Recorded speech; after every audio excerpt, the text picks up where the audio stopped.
ஆதரவாளரும் ஆம்பூர் தொகுதி எம்எல்ஏவுமான ஆர் பாலசுப்ரமணியன் நம்முடைய தற்பொழுது நேரலையில் இணைகிறார். அவரிடம் நாம் தற்பொழுது நேரடியாகவே பேசலாம். திரு பாலசுப்ரமணியன், நீங்க சொல்லுங்க, ஓபிஎஸ் அணியில் சசிகலா குடும்பம் கட்சியிலிருந்து முழுமையாக நீக்கப்பட வேண்டும் அப்படின்னு சொல்றாங்க. முதலமைச்சர் எடப்பாடி பழனிசாமி அணியில் டிடிவி தினகரன் நியமிக்கப்பட்டதே முதல்ல செல்லாது அப்படின்னு சொல்றாங்க. உங்களுடைய கருத்து என்ன? இதுல முதற்கட்ட கருத்துக்களை பதிவு செய்யுங்க திரு பாலசுப்ரமணியன்.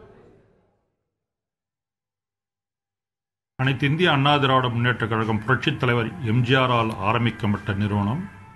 அன்றைய காலகட்டத்திலிருந்து அனைத்து இந்திய அண்ணா திராவிட முன்னேற்ற கழகத்துக்கு என்பதற்கு ஒரு சட்ட விதிமுறைகள் உள்ளது. அனைத்து இந்திய அண்ணா திராவிட முன்னேற்ற கழகம் எப்படிப்பட்ட காலகட்டத்திலும் பொதுச் செயலாளர் எடுக்கும் முடிவே இறுதியான என்பது உள்ளது.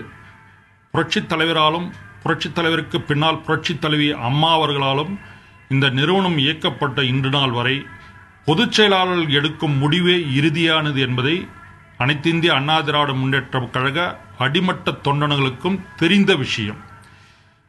மாண்புமிகு புரட்சித் தலைவி அம்மா அவர்கள் மறைவுக்கு பிறகு ஓபிஎஸ் இபிஎஸ் இரு அணியில் இருப்பவர்கள் அனைவருமே மாண்புமிகு சின்னம்மா அவர்களை தான் பொதுச் செயலாளராக நியமித்து மாண்புமிகு சின்னம்மா அவர்களை விருப்பத்திற்கு கொண்டு வந்தார்கள். மாண்புமிகு சின்னம்மா அவர்கள் பொதுச் செயலாளராவதை விரும்பவில்லை என்றாலும் இவர்கள் வேண்டுகோளுக்கிணங்க அனைத்திந்திய அண்ணா திராவிட முன்னேற்ற கழகம் காப்பாற்றப்பட வேண்டும் என்பதற்காக இவர்கள் வேண்டுகோளுக்கிணங்க மாண்புமிகு சின்னம்மா அவர்கள் பொதுச் செயலாளர் பதவியை ஏற்றுக்கொண்டார்கள். இன்று வரை மாண்புமிகு சின்னம்மா அவர்கள் தான் பொதுச் செயலாளராக இருக்கிறார்கள். அனைத்திந்திய அண்ணா திராவிட முன்னேற்ற கழகத்தில் எந்த ஒரு முடிவுகள் எடுக்கப்பட்டாலும் பொதுச் செயலாளரால் தான் எடுக்கப்படும் என்பதை அனைத்திந்திய அண்ணா திராவிட முன்னேற்ற கழக கிளைக்கழக தொண்டர்களுக்கு அனைவருக்கும் தெரிந்த விஷயமே. இதில் மற்றவர்கள் ஈடுபட எந்த அதிகாரமும் அனைத்திந்திய அண்ணா திராவிட முன்னேற்ற கழகத்தில் அம்மா அணியிலும் சரி ஓபிஎஸ் அணியிலும் இபிஎஸ் அணியிலும் இல்லை என்பதை திட்டவட்டமாக நாங்கள் தெரிவித்துக் கொள்கிறோம்.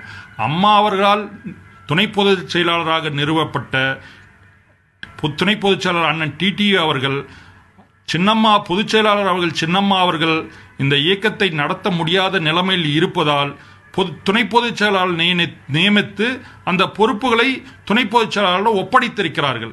அதை பொதுச் செயலாளர் அறிவுறுத்தலின்படி துணை பொதுச் செயலாளர் நிறைவேற்றிக் கொண்டிருக்கிறார்கள் என்பதுதான் உண்மை என்பதை தெரிவித்துக் கொள்கிறேன்.